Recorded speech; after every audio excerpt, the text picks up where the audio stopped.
point of American progressivism. Hope you enjoy. In 2006, the Democratic Party had won back control of the U.S. House of Representatives after 12 years in opposition. The win was a repudiation of George Bush and the Iraq War, which had become incredibly unpopular. Most importantly, the victory of 2006 led to the facilitation of the coalition that would bring Barack Obama to the presidency. With the Democrats in control of all branches of government, liberals felt that they would be in power permanently. It was not to be, and by the time Obama had left office, the Democrats had lost their traditional base and were leaderless. They could have drawn upon the lessons of history a century earlier when, in 1910, the Democrats, led by Champ Clark, won back control of the House of Representatives after 16 years in opposition. Like Nancy Pelosi with Obama, Champ Clark helped create the coalition that got Woodrow Wilson elected to the presidency. With Wilson as president and the Democrats in control of the Congress, the high watermark of the progressive movement in the United States had been reached. Wilson came into office with an ambitious domestic agenda. However, by the time he had left office, the nation had been sucked into conflicts abroad, and the progressive movement had faded into obscurity.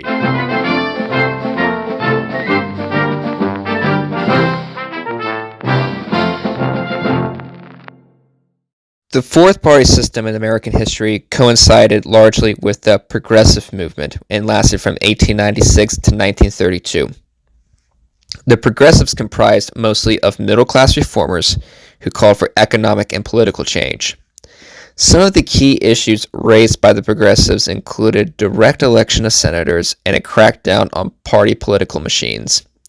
In addition, they called for improved working conditions in the factories and the breaking up of large monopolies known as trust. Some also took interest in conservationism and the prohibition of alcohol.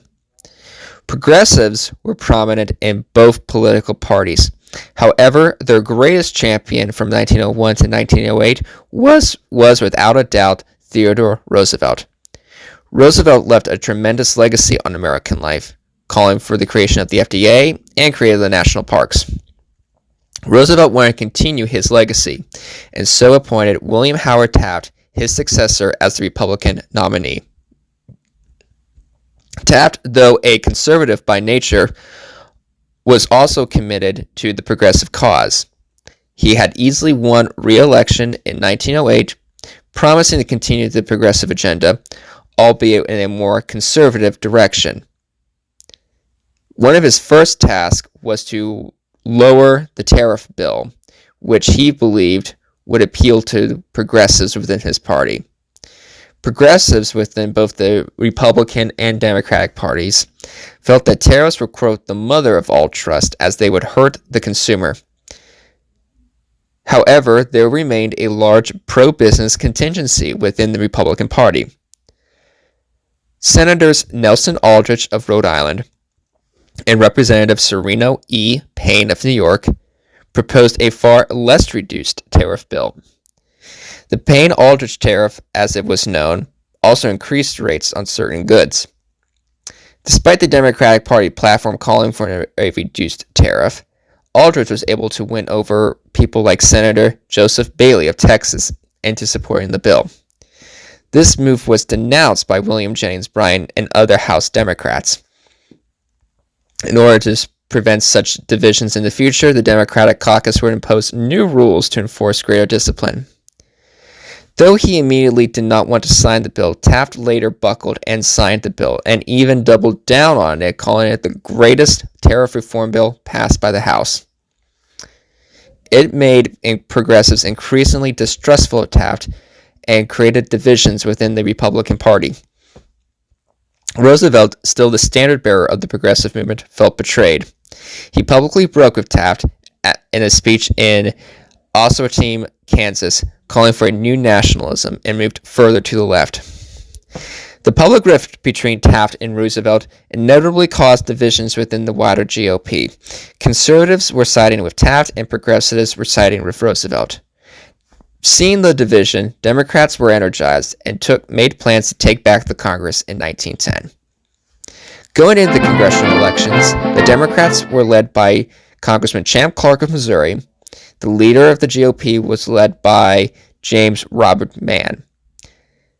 Beginning in 1892, Champ Clark had been elected to the 9th Congressional District of Missouri.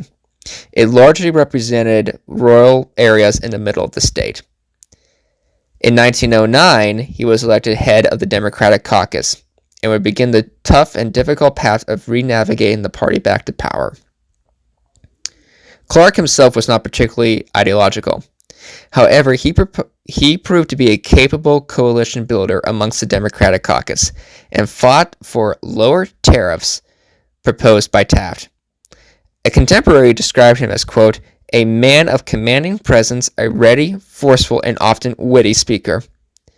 After the election, Democrats won a net gain of 55 seats, and the Republicans had a net loss of 57. A socialist candidate won 1 seat, and an independent won 1 seat. Democrats, of course, maintained their base in the South. In the Deep South, they held up to 80% or more of the House seats that each of these states sent to Washington. They also made gains in Missouri, Illinois, Ohio, and New York. They made smaller gains in Colorado, Arizona, and California. Republicans did see a small gain in places like Nevada and Massachusetts. This election also saw, like I said, a socialist win in Wisconsin. Republicans did maintain their majorities in the Northwest and in the Mountain West. They also maintained most of New England along the Republican Stronghold. The balance of power in the House of Representatives was as follows. There were 230 Democratic House members to just 162 Republicans and 2 independents. Democrats had a majority of 31 seats. Much like the 2006 congressional elections, the Democrats used this House flip to set the stage for an even bigger win, the ultimate prize, the presidency of the United States. With the Republican Party still split between conservatives and progressives, Democrats exploited the advantage and swept Woodrow Wilson into power.